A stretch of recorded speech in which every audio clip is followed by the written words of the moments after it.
नमस्कार। रक्षाबंधन के पावन पर्व की पूरे देशवासियों को हार्दिक शुभकामनाएं। सामान्यतः यह माना जाता है कि रक्षाबंधन का पर्व भाई बहन का पर्व है। बहनें भाई को राखी बांधती हैं और भाई अपनी बहन की रक्षा का संकल्प लेता है। यह रक्षा सूत्र ऐसा है जो दोनों को बांधे रखता है। वो कहीं भी हो, कैसी भी स्थिति में हो, कितनी भी दूरी में हो, लेकिन दोनों इसी सूत्र के माध्यम से एक दूसरे के कुशल क्षेम की कामना करते हैं। हमें ध्यान होगा, भारत का एक सपूत दलवीर गलती से पाकिस्तान में चला गया था और वहां पर उसको जब रखा गया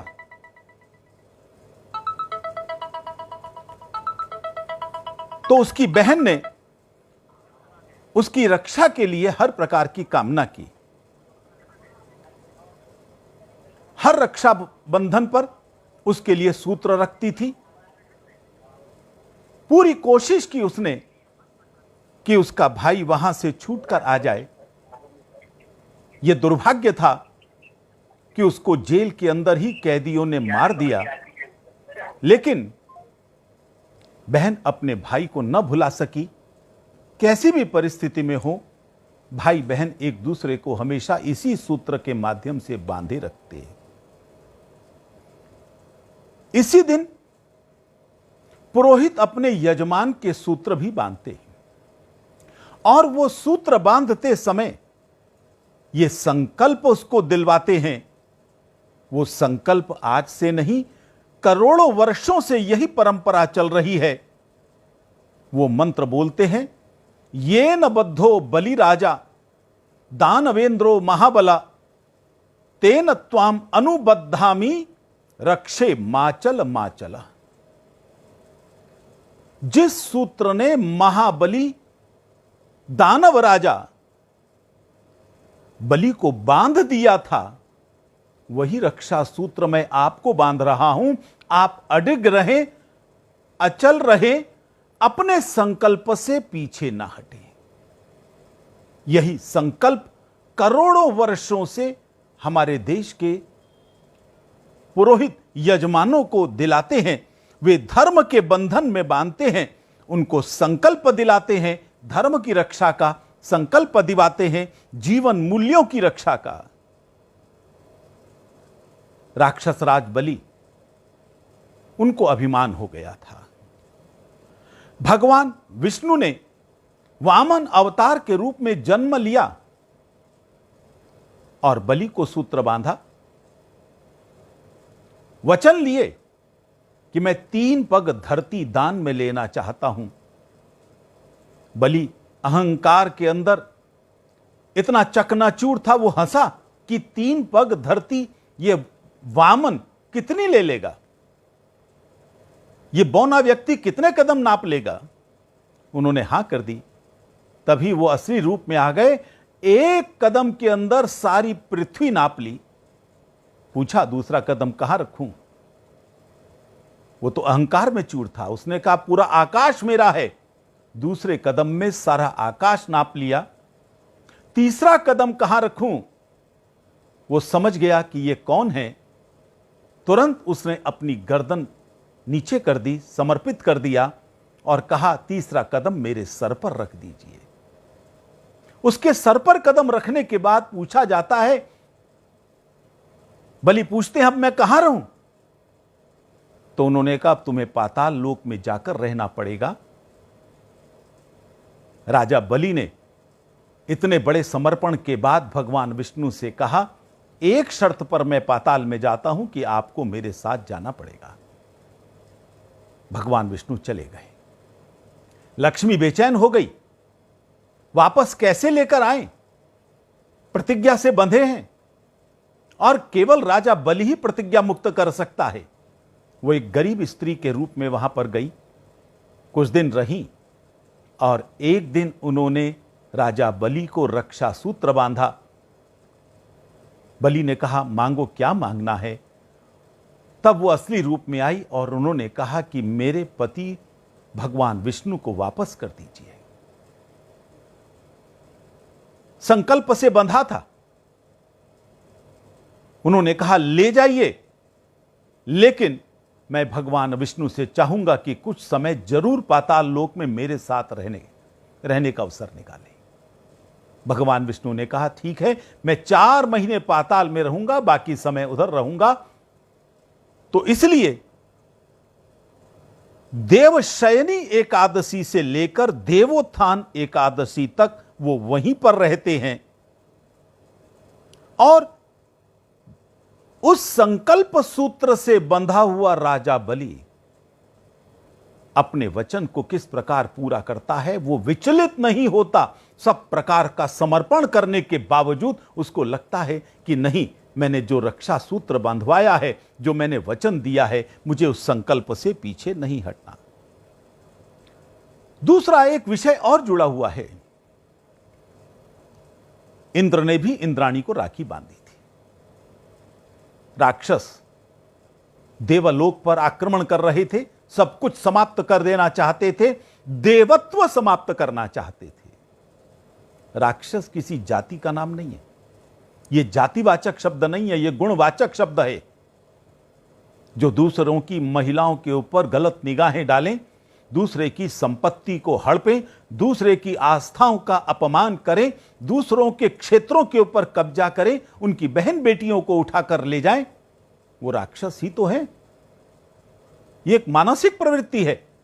इस प्रवृत्ति के लोग जब वहां पर पहुंच रहे थे, देवत्व समाप्त करना चाहते थे, तब इंद्राणी ने इंद्र को यही संकल्प सूत्र बांधा और संकल्प दिया कि आपको राक्षसों को समाप्त करना है, देवत्व की रक्षा करनी है, राक्षसत्व को समाप्त करना है।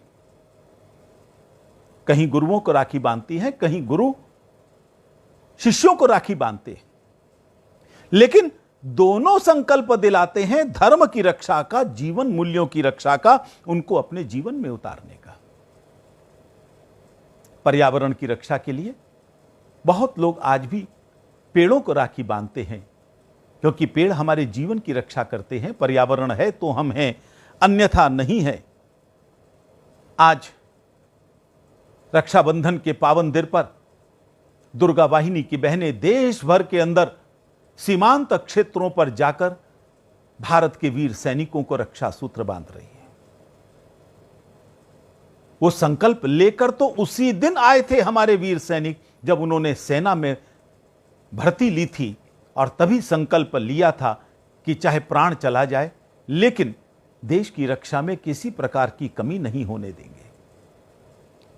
लेकिन जब बहनें उनके पास जाती हैं, उनके संकल्प को और मजबूती प्रदान करती हैं, और केवल उनके संकल्प को नहीं, वो स्वयं भी संकल्प लेती है, देश की रक्षा के लिए हम आपके साथ कंधे से कंधा मिलाकर काम करेंगे।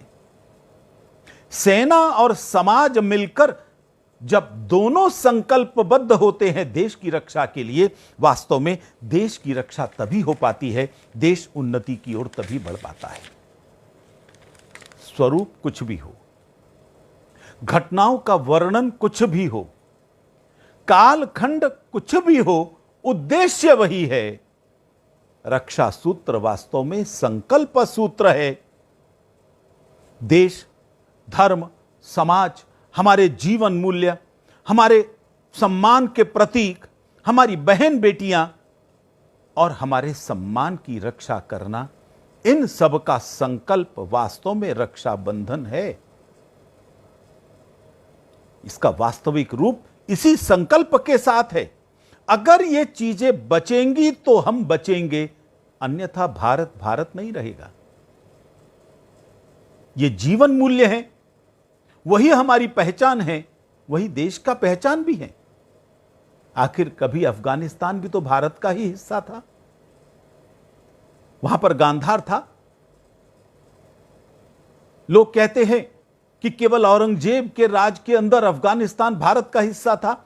वो कैसे भूल सकते हैं समुद्रगुप्त को, ईरान तक भगवा पताका फहराती थी। कैसे भूल सकते हैं राजा रणजीत सिंह जी को, ईरान तक भारत का साम्राज्य था।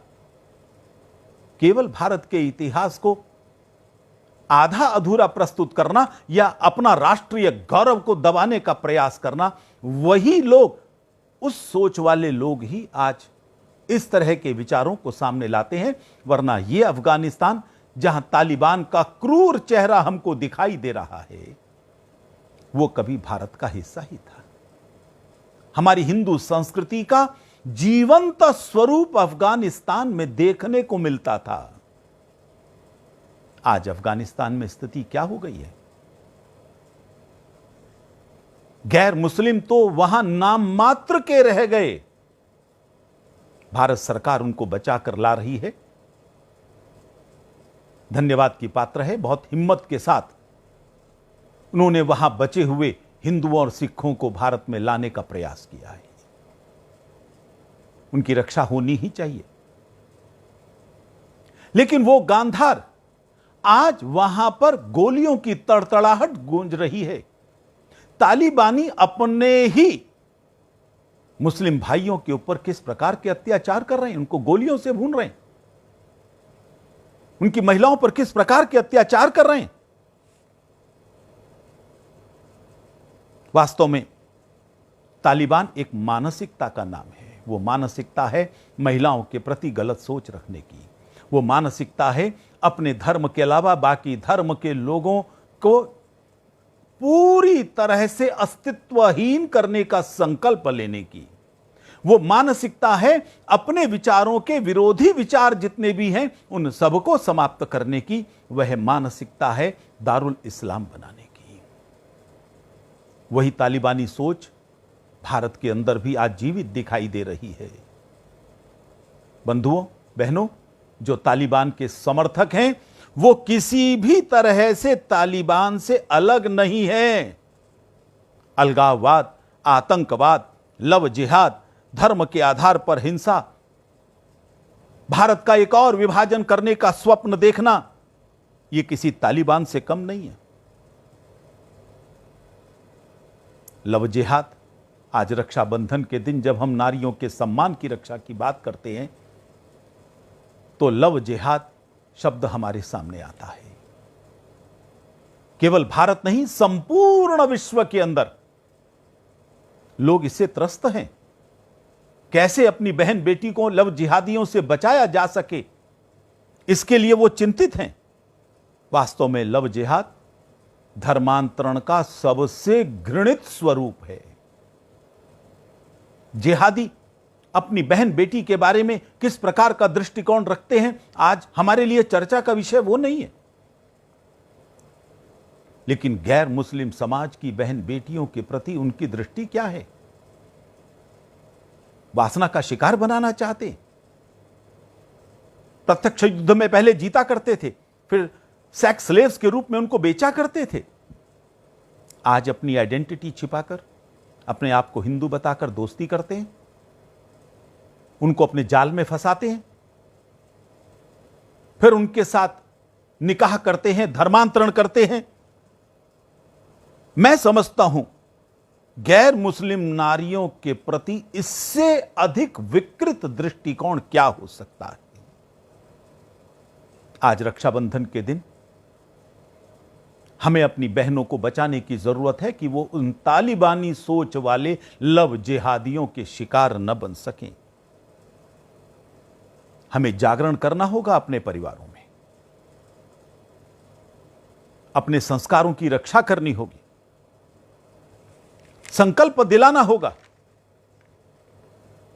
कि कोई उनके जाल में न फंसे, फिर कोई वल्लभगढ़ की मासूम बच्ची अंकिता की तरह से मौत के घाट उतारी न जा सके, फिर कोई लई खां किसी लड़की का भाई बनकर घर में प्रवेश करे और अपने कामुक निमंत्रण को अस्वीकार करने पर हथौड़ा मारकर उसको हत्या कर दे, उसको जान से मार दे। फिर कोई मेरठ के दारुला में कोई शाकिब अमन बनकर फंसा ना ले किसी बहन को और पोल खुलने पर उसकी हत्या ना कर दे। बरेली का खालिद हाथ में कलावा बांधता था, फिर कोई और खालिद बनकर हाथ में कलावा बांध करके बहन को धोखा ना दे सके। अभी 2 दिन पहले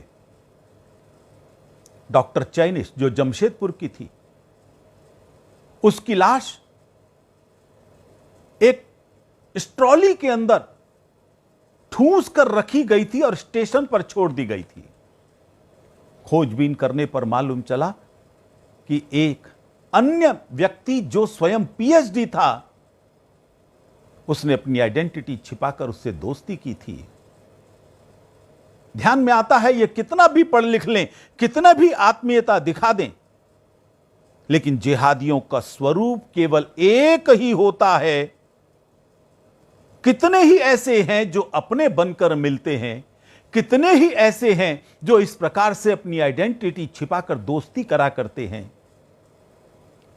हमें उन पर तो निगाह रखनी ही पड़ेगी, लेकिन अपने परिवार में अपनी बहनों को यह संस्कार भी तो देना होगा। क्या मित्रता सोच समझकर नहीं करनी चाहिए? हम बाजार में सब्जी भी खरीदने जाते हैं तो उसका मोल भाव करते हैं, 10 बार पलट कर देखते हैं कहीं वो बासी तो नहीं है, कहीं उसमें कोई कीड़ा तो नहीं लग गया है। बहनों, ये ध्यान रखना, जिहाद भी एक तरह का कीड़ा ही है, और जिस व्यक्ति में जिहादी कीड़ा हो, वो चाहे कितना ही प्यार से बोले, कितना ही मधुरता के साथ बोले, कितना ही पढ़ा लिखा हो, उससे मित्रता का मतलब होगा मौत के कुएं में छलांग लगाना। हमें चिंता करनी होगी अपने संस्कारों की। वो संस्कार हमारे परिवार में आए, हमें अपनी जड़ों के साथ जुड़ना पड़ेगा। हमारी जड़ें हमारे जीवन मूल्यों के अंदर हैं। मातृवत पर्दारेषु पर द्रव्येषु लोष्टवत आत्मवत सर्वभूतेषु यह पश्यति सह पश्यति। हमारे जीवन मूल्य हैं, यत्र नार्यस्तु पूज्यन्ते रमन्ते तत्र देवता। इन्हीं जीवन मूल्यों के कारण से भारत भारत है, और जहां से ये जीवन मूल्य कम होते चले गए, ये समझ लेना वो हिस्सा भी भारत का हिस्सा नहीं रह गया, उसकी पहचान भारत की नहीं रह गई। ये जीवन मूल्य हमारी जड़ें हैं। यदि हमें जीवित रहना है, यदि हमें आगे बढ़ना है, तो हमें अपने जीवन मूल्यों को स्वीकार करना पड़ेगा। इनको धर्म ग्रंथों से उतारकर अपने जीवन के अंदर अंगीकार करना पड़ेगा।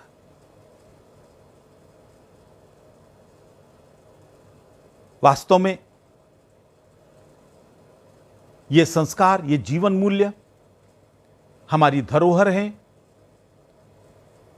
कोई भी देश, कोई भी समाज जो अपनी जड़ों से कट जाता है,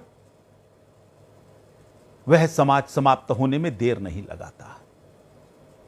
पूरी दुनिया के अंदर आंदोलन चल रहा है, बैक टू द रूट्स, अपनी जड़ों को पहचानो, जड़ों की ओर लौटो। और हमारे संत महात्माओं ने, हमारे ऋषियों ने बार बार हमारी जड़ें कहां हैं ये हमको स्मरण कराई हैं। और आज रक्षाबंधन के पावन अवसर के ऊपर हमको अपनी जड़ों के साथ जुड़ने का संकल्प भी लेना है। ध्यान रखना, भारत देवभूमि है। स्वयं भगवान ने भारत का निर्माण किया है, यह भगवान की कृति है। इसकी सुरक्षा करना, इसका विकास करना, यह हमारी जिम्मेदारी है। और वो जिम्मेदारी तभी पूरी होगी जब हम एक सशक्त, एक जागरूक, अपनी जड़ों को पहचानने वाले इस प्रकार के समाज की रचना हमें करनी है। हमें सजग प्रहरी बनकर जहां अपनी बहन बेटी की रक्षा करनी है, वहीं इन जिहादी तत्वों के ऊपर भी हमको निगाहें रखनी है कि वो किसी और बहन को शिकार न बना सके। हजारों बहनें इनकी क्रूरता, इनकी बर्बरता का शिकार प्रतिदिन होती हैं। और यह जो वाक्य मैंने कहा था कि यह धर्मांतरण का सबसे घिनौना स्वरूप है, यह वाक्य मेरा नहीं है, यह केरल हाईकोर्ट का दिया हुआ शब्द है। एक अन्य मामले के अंदर इलाहाबाद हाईकोर्ट ने पूछा था कि जब भी इस तरह के मामले होते हैं, आखिर क्या कारण है कि लड़कियां ही धर्मांतरण करती हैं? आखिर क्या कारण है कि उस तथाकथित निकाह के कुछ दिन के बाद वो गायब हो जाती हैं, वो ढूंढने को नहीं मिलती हैं? मुझे लगता है आज के दिन ये दोनों प्रकार के संकल्प हमें लेने होंगे। हमें अपनी देवभूमि को देवभूमि बनाकर रखना है, इसको तालिबानों के हवाले नहीं करना। और यही संकल्प जब हम लेंगे तो वास्तव में रक्षाबंधन सही अर्थों में मना सकेंगे।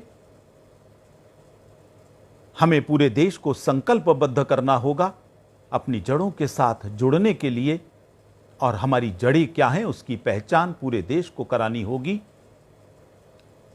इस तरह के समाज की रचना ही हमारे देश के भविष्य के बारे में जो भविष्यवाणियां की गई हैं कि हम पुनः विश्वगुरु बनेंगे, संपूर्ण विश्व का मार्गदर्शन करेंगे, वो तभी संभव होगा जब इस प्रकार के समाज की हम रचना कर सकेंगे। और इस प्रकार के समाज की रचना का संकल्प आज हम लें, यही रक्षाबंधन सही मायनों में हम मना पाएंगे। भारत माता की जय।